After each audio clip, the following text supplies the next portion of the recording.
Hello বন্ধুরা, আপনারা কারা কারা খেতে পছন্দ করেন, আমের আচার খেতে পছন্দ করেন, অবশ্যই এই রেসিপিটা ফলো করতে পারেন। ভালো লাগলে একটা লাইক এবং সাবস্ক্রাইব করে পাশে থাকতে পারেন।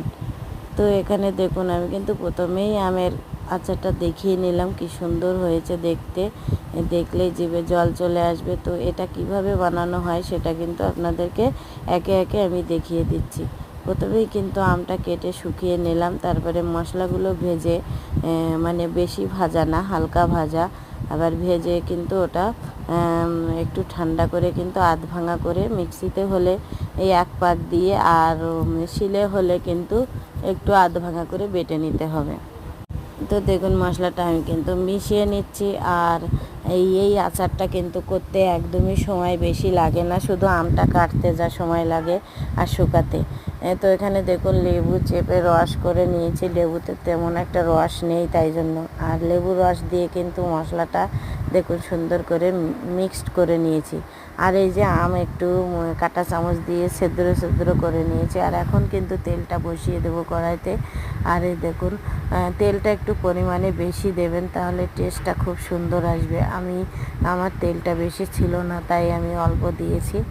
তো পরের দিন অবশ্যই তেল গরম করে আমি আবার আচারের মধ্যে দিয়ে দেব, কারণ যত তেল বেশি দেবেন ততই কিন্তু আমটা খেতে সুস্বাদু হবে, আচারটা খেতে।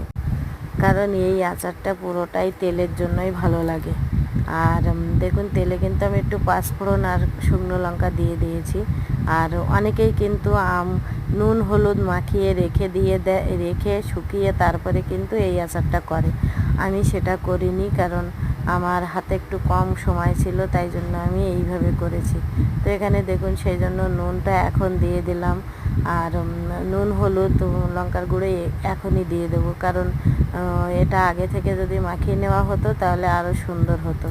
তো যাই হোক, আমার হাতে কম সময় ছিল, তাই অল্প সময়ের মধ্যে কীভাবে করা যায় সেইভাবেই আমি আপনাদের দেখানোর চেষ্টা করলাম। এই দিয়ে দিলাম পরিমাণ মতো কিন্তু চিনি। যদি আপনারা মিষ্টিটা বেশি খেতে চান তাহলে কিন্তু চিনিটা আরও একটু বাড়িয়ে দিতে পারেন। আমি 2.5 কিলো আমের মধ্যে আমি দিয়েছি হাফ বাটি চিনি।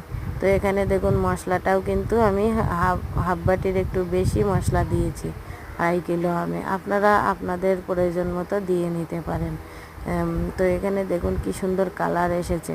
যদি আমার এই আমের আচারের এই রেসিপিটা আপনাদের ভালো লেগে থাকে তাহলে অবশ্যই সাবস্ক্রাইব করে আমার পাশে থাকবেন। আর এরকম নতুন নতুন ভিডিও পেতে অবশ্যই